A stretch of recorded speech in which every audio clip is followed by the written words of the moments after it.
ദേശീയ രാഷ്ട്രീയത്തിൽ കോൺഗ്രസിന്റെ മുന്നേറ്റം വലിയ തിരിച്ചടിയാണ് ബിജെപിക്ക് നൽകിയിട്ടുള്ളത്. വലിയ വെല്ലുവിളികൾ ദേശീയ രാഷ്ട്രീയത്തിൽ ബിജെപിക്ക് നേരെ ഉയർന്നു വരുമ്പോൾ പുതിയ വെല്ലുവിളി ഉയർത്തി മുന്നിലോട്ട് വന്നിരിക്കുകയാണ് പ്രവീൺ തൊഗാഡിയ. പുതിയ ഹിന്ദു രാഷ്ട്രീയ പാർട്ടിയുടെ പ്രഖ്യാപനവുമായിട്ടാണ് പ്രവീൺ തൊഗാഡിയയുടെ കടന്നുവരൽ. ഹിന്ദുസ്ഥാൻ നിർമ്മൽ ദൾ എന്നാണ് പാർട്ടിയുടെ പേര്. ഫെബ്രുവരി 9-ന് പാർട്ടിയുമായി ബന്ധപ്പെട്ട വിവരങ്ങൾ ദില്ലിയിൽ വെച്ച് നൽകുമെന്നുള്ളതാണ് പ്രവീൺ തൊഗാഡിയ വാർത്താമാധ്യമങ്ങളോട് തുറന്നു പറഞ്ഞത്. 543 ലോക്സഭാ മണ്ഡലങ്ങളിലും തങ്ങളുടെ സ്ഥാനാർത്ഥികൾ ഉണ്ടാകുമെന്നും പ്രവീൺ തൊഗാഡിയ പറഞ്ഞു. ദീർഘകാലം ഹിന്ദു പരിഷത്ത് നേതാവായിരുന്ന പ്രവീൺ തൊഗാഡിയ രൂപീകരിക്കുന്ന പാർട്ടി തങ്ങളുടെ വോട്ടുകളിൽ വിള്ളലുണ്ടാക്കുമോ എന്ന ആശങ്ക ബിജെപിക്കുണ്ട്.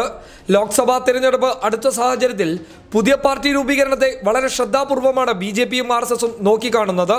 ശനിയാഴ്ച ദില്ലിയിലെ ഇന്ദിരാഗാന്ധി ഇൻഡോർ സ്റ്റേഡിയത്തിലാണ് പാർട്ടിയുടെ പ്രഖ്യാപന പരിപാടി സംഘടിപ്പിച്ചിരിക്കുന്നത്. പാർട്ടിയുടെ പേരും ചിഹ്നവും ലക്ഷ്യവും ആ വേളയിൽ പ്രഖ്യാപിക്കുമെന്ന് പ്രവീൺ തൊഗാഡിയയുടെ സഹായിയും വിശ്വ ഹിന്ദു പരിഷത്ത് മുൻ നേതാവുമായ കരവീർ ഹിന്ദു വ്യക്തമാക്കുന്നു.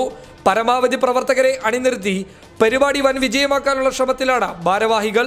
അന്താരാഷ്ട്ര ഹിന്ദു പരിഷത്തിന്റെ നേതൃത്വത്തിലാണ് പാർട്ടി സംഘടിപ്പിച്ചിരിക്കുന്നത്. വരുന്ന ലോക്സഭാ തെരഞ്ഞെടുപ്പിൽ 543 സീറ്റുകളിലും മത്സരിക്കാനാണ് പുതിയ പാർട്ടിയുടെ തീരുമാനം. അയോധ്യ ഉൾപ്പെടെയുള്ള പ്രദേശങ്ങളിൽ ഞങ്ങൾക്ക് ശക്തമായ അടിത്തറയുണ്ട്. 40 സീറ്റുകളിലേക്കുള്ള സ്ഥാനാർത്ഥികളെ ഇതിനകം തന്നെ ഷോർട്ട് ലിസ്റ്റ് ചെയ്തിട്ടുണ്ടെന്ന് പ്രവീൺ തൊഗാഡിയ അവകാശപ്പെടുന്നത്. അധികാരം ലഭിച്ചാൽ രാമക്ഷേത്രം നിർമ്മിക്കാൻ ഓർഡിനൻസ് കൊണ്ടുവരുമെന്നും അദ്ദേഹം പറഞ്ഞു.